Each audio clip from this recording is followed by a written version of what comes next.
Yan, good morning po sa bawat isa at purihin ng Panginoon sa pagkakataon na pong ito na makapagbahagi ng devotion sa umaga pong ito. At ang ating pong talata na siyang ating babasahin ay Matthew chapter 14 verse 22 to 23. At ang title po ng devotion natin ay Stay Focused. So dito po ang tagpo pong ito sa talatang Matthew chapter 14 verse 22 to 23. Ito po yung tagpo kung saan nakita ng mga disciple ang Panginoong Hesukristo na lumalakad sa ibabaw ng tubig at sila'y natakot. Ngunit sa pagkakataon na yon ay bukod tangi po na si Pedro ang siyang naglakas ng loob at nagsabi sa Panginoon na, Panginoon, kung ikaw nga yan, ay mo ko na lumakad sa tubig.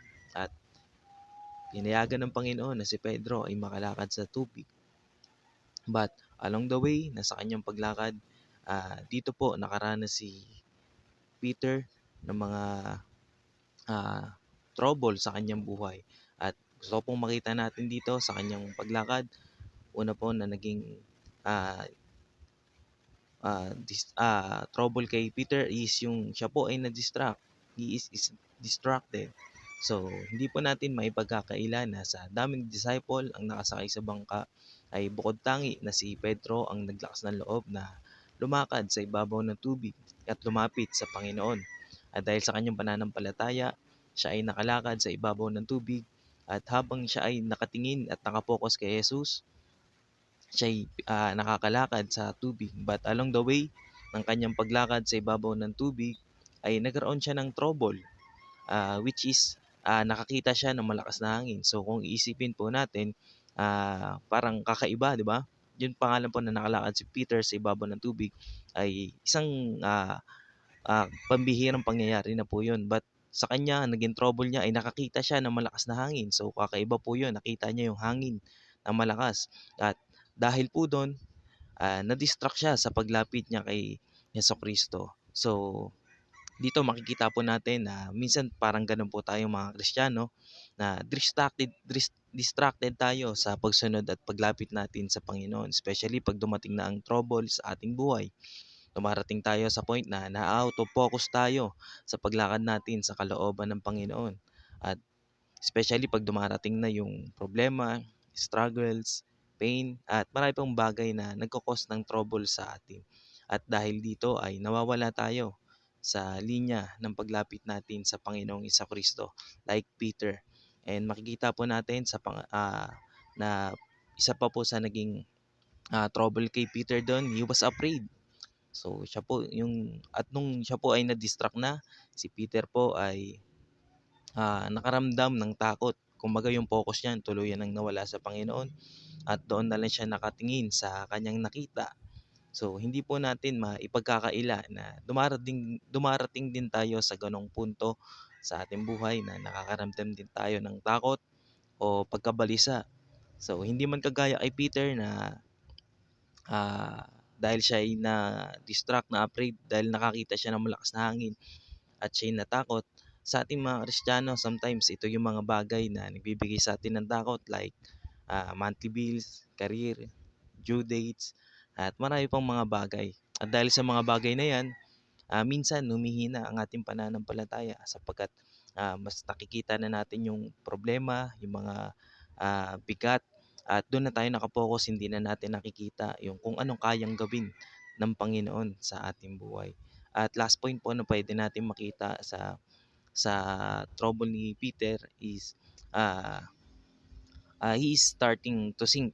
Siya po yung nagsimula ng lumubog. So nung na-distract po si Peter at nakaramdam na siya ng takot at pagkabalisa, doon ay tuluyan na siyang nahulog o bumaksak sa tubig at humina ang kanyang pananampalataya sa Panginoon. At sa kanyang pagbaksak, isa lang ang naging kanyang panawagan. Ang sabi niya nga po doon, Panginoon, iligtas mo ako. So in reality, ganun po ang nangyayari sa atin once na dumating tayo sa point na distracted na tayo sa ah, buhay, nabubuhay na tayo sa distracted na pamumuhay o takot, pangamba, unti-unti na tayong ay lulubog sa pagkalugmok at ang ating pananampalataya sa Panginoon ay manghina at ang ating relasyon sa Diyos ay unti-unting nalalayo. So kagaya kay Pedro, siya ay nahulog, unti-unting lumubog sa tubig. Pero hindi doon natapos ang lahat eh. kundi kagaya ni Peter, siya ay tumawag sa Panginoon at kanyang naging hiling ay, Panginoon, iligtas mo ako. So, wag nating hayaan na tuluyan na tayong malubog at malunod sa mga trouble natin sa buhay, kundi tayo ay tumawag at lumapit sa Panginoon sapagkat ang ating Panginoon ay gracious and merciful, kagaya nga na makikita natin sa Matthew chapter 14 verse 31 na ah, Jesus stretched out his hand to reach Peter. So makikita po natin doon na inunat ng Panginoon ang kanyang kamay upang abutin si Pedro sa kanyang pagkakalunod, kanyang paglubog. So katulad ng kanyang ginawa kay Peter, inuunat ng Panginoon ang kanyang mga kamay upang ah, tayo rin ay abutin sa ating pagkalubog. So ganoon din sa ating mga Kristiyano. Minsan kung nakikita natin na tayo humihina, lumulubog, unti-unting bumabaksak, ay andyan ang kamay ng Panginoon naka-stretch sa atin upang tayo'y abutin. So the question is, nais ba natin abutin ng kamay ng Panginoon sa ating buhay? So diyan po tayo, kailangan po natin ma-realize yan na kung tayo po ba willing tayong abutin din ng kamay ng Panginoon sa ating buhay. So for conclusion po, tayo po yung manatiling mag-focus sa Panginoon. Like kagaya kay Peter, kung titignan po natin, nung nakapokus siya sa Panginoon, smooth ang kanyang paglakad sa tubig, sa ibabaw ng tubig.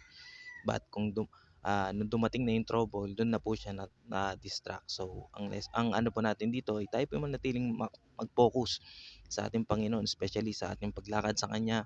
At kung tayo po ay dumating man sa point na tayo distracted, prayed, at unti-unti na tayo lumulubog, isa po to sa magandang paalala na andyan ang kamay ng Panginoon na naka-stretch para tayo abutin, at lagi natin tandaan at panghawakan na we should walk by faith and not by sight. So makikita po natin yun, yung talata na yun sa 2 Corinthians chapter 5 verse 7. So very short devotion, pero I hope na nagbigay po sa atin ito ng ah, ah, diin at reminder sa atin sa pananampalataya natin. So dako po tayo sa ating closing prayer. Dakilang Diyos, aming pong Panginoon, maraming salamat Lord sa umaga pong ito, sa inyo pong salita na siyang ipinarating sa amin. I hope na sa pamamagitan Lord ng mensahe niyo Lord na siyang naibahagi, ay patuloy namin Lord na painitin ang aming pananampalataya at patuloy namin na panghawakan ang inyo pong mga pangako at aming abutin ang inyo pong kamay sa aming pagkalugmok, Panginoon. Nawa, patuloy niyo po kami Lord na iangat at i-restore Lord ng aming pananampalataya sa inyo. Ito lamang po Lord ang aming samot dalangin sa matamis na pangalan ni Jesucristo na aming tagapagligtas. Amen.